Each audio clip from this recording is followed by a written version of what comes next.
Histoire de mère à fille. Adoption. Ce qu'on ne vous dit pas. Écoutez bien, il y aura une surprise à la fin. Dans les précédents podcasts, du numéro 5 au 11, je vous décrivais le périple de l'adoption de nos 2 filles en Colombie avec mon mari. Or, au moment des démarches pour l'adoption, les administrations ou les associations vous vantent le bonheur de l'adoption sans vous avertir suffisamment de certaines conséquences qui peuvent survenir ou questions importantes à se poser. L'une d'elles est la probabilité quasi automatique qu'il se produise une régression chez l'enfant. Cela se passe quand l'enfant qui était capable d'une certaine autonomie corporelle, manger, toilette, s'habiller, et tout d'un coup, il ne sait plus le faire. Cela peut surprendre et nous laisser perplexes. Dans mon cas personnel, l'aîné de 5 ans, tout d'un coup, a eu un blocage et il ne savait plus mettre ses chaussures. Le premier réflexe est de se dire « elle le fait exprès », par contradiction, et elle se fait punir. Cependant, cela peut être des bugs psychiques et pour cela, nous n'avons pas été prévenus pour savoir comment y réagir. Cela est arrivé également avec des bébés adoptés qui, vers 2-3 ans, ou même plus tard, font également une régression temporaire.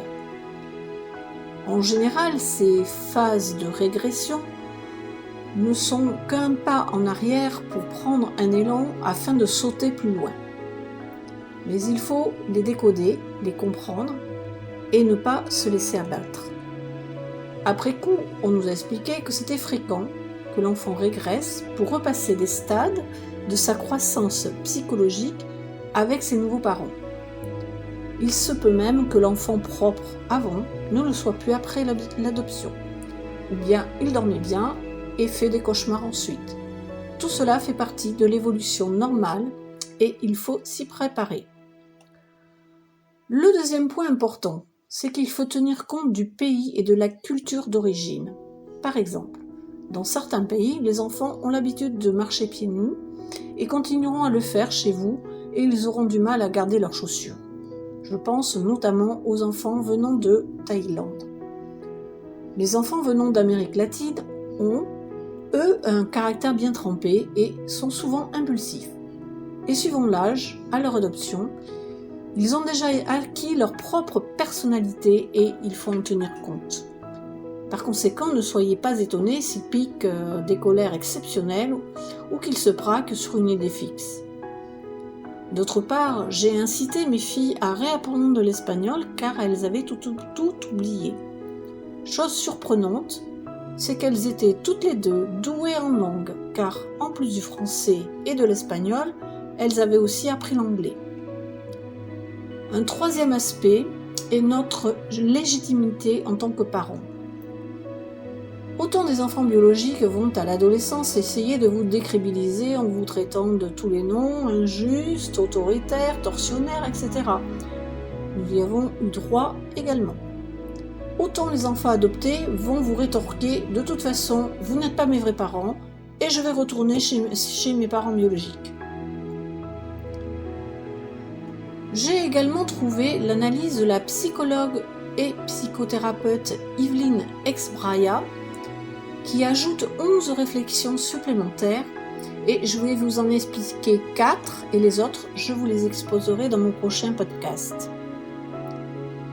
Le premier est l'instinct de survivant. Nos enfants, par adoption, sont tous d'extraordinaires survivants. Depuis leur conception, l'enfant adopté a survécu physiquement et émotionnellement à de longues séries d'obstacles. In vivo, il a survécu à une grossesse difficile avec comme possibilité malnutrition de la mère, absence de suivi prénatal, stress de la mère, exposition à des contaminants comme produits chimiques, alcool, drogue, exposition à des maladies infectieuses, sida, hépatite. L'accouchement a pu être difficile avec des séquelles pour l'enfant et la mère, souffrance fœtale due à un travail trop long, manque d'oxygène, etc. Les premiers jours après la naissance, a-t-il été nourri, soigné convenablement ? A-t-il eu peur, froid ou mal? Comment s'est vécue la séparation avec la mère, dans le calme ou dans la violence?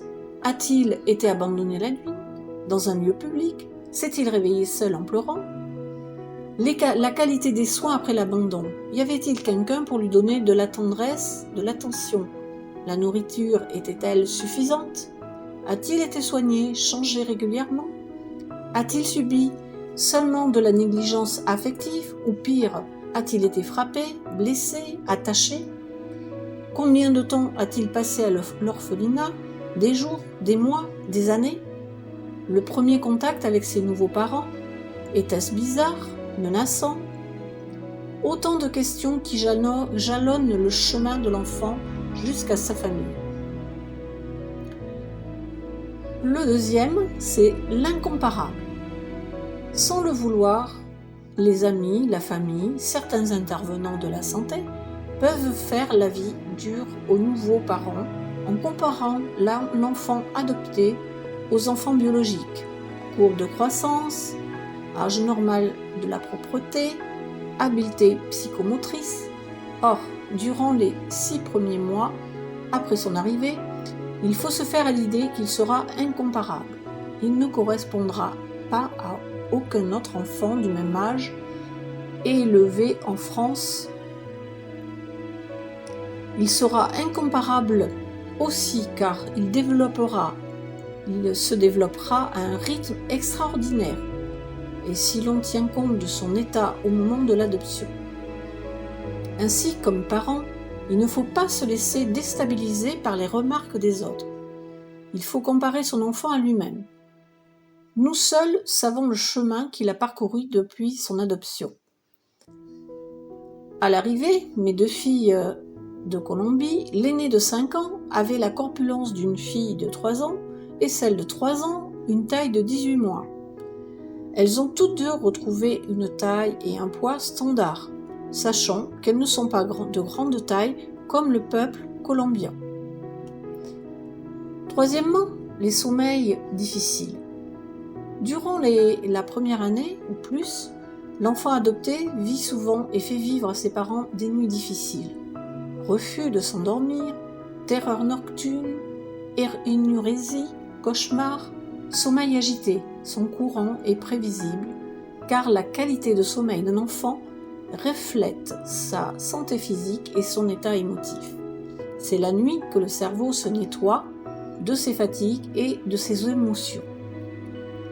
L'enfant adopté doit accomplir des tâches énormes durant le jour, apprendre une langue nouvelle, s'apprivoiser à des odeurs, des sons, des couleurs nouvelles, entrer en relation affective avec des nouvelles personnes, se laisser aimer, approcher, etc. Si cette réalité s'ajoute à son passé douloureux, il n'est pas réaliste de demander à un tel enfant de contrôler ses nuits agitées. Quatrièmement, l'enfant téflon ou velcro. Lorsqu'il arrive dans notre vie, l'enfant adopté est généralement soit velcro, il va s'accrocher désespérément à nous comme un bébé koala dans la fourrure de sa mère, soit téflon, il va sembler nous ignorer dans une relation très utilitaire. L'enfant velcro n'est pas attaché instantané et la relation n'est pas saine à long terme. L'enfant téflon ne signifie pas que l'enfant ne s'attachera jamais.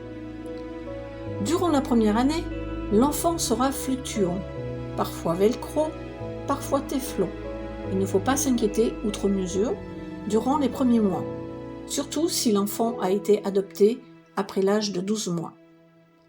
Par contre, si ces comportements perdurent de façon très intense, plus d'1 an, il faudra penser à explorer la possibilité qu'il s'agisse de symptômes de troubles plus ou moins graves de l'attachement.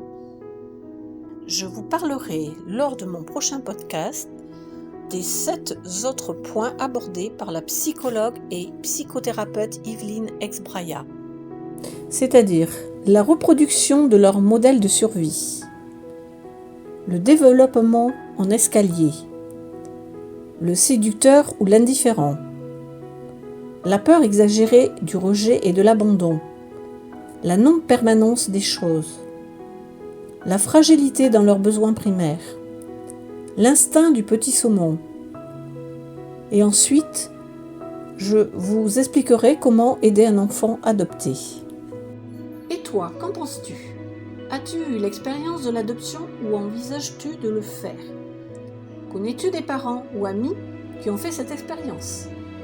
Si tu en as envie, mets ci-dessous un commentaire, cela permettra d'enrichir la communauté.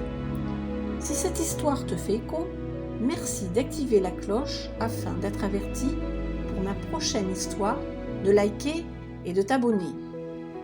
À la fin, j'offre un cadeau aux 3 premières qui me laisseront leur adresse mail à l'adresse qui s'affiche pour participer à un atelier sur Teams qui sera sur le thème de créer un shampoing pour cheveux secs.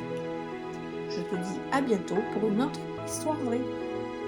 Je m'appelle Nicole et je vous partage cette histoire car j'ai le projet de créer l'atelier de mes filles qui va être consacré à aider les femmes grâce à l'aromathérapie et les cosmétiques naturels. Je vous dis donc à bientôt pour la suite.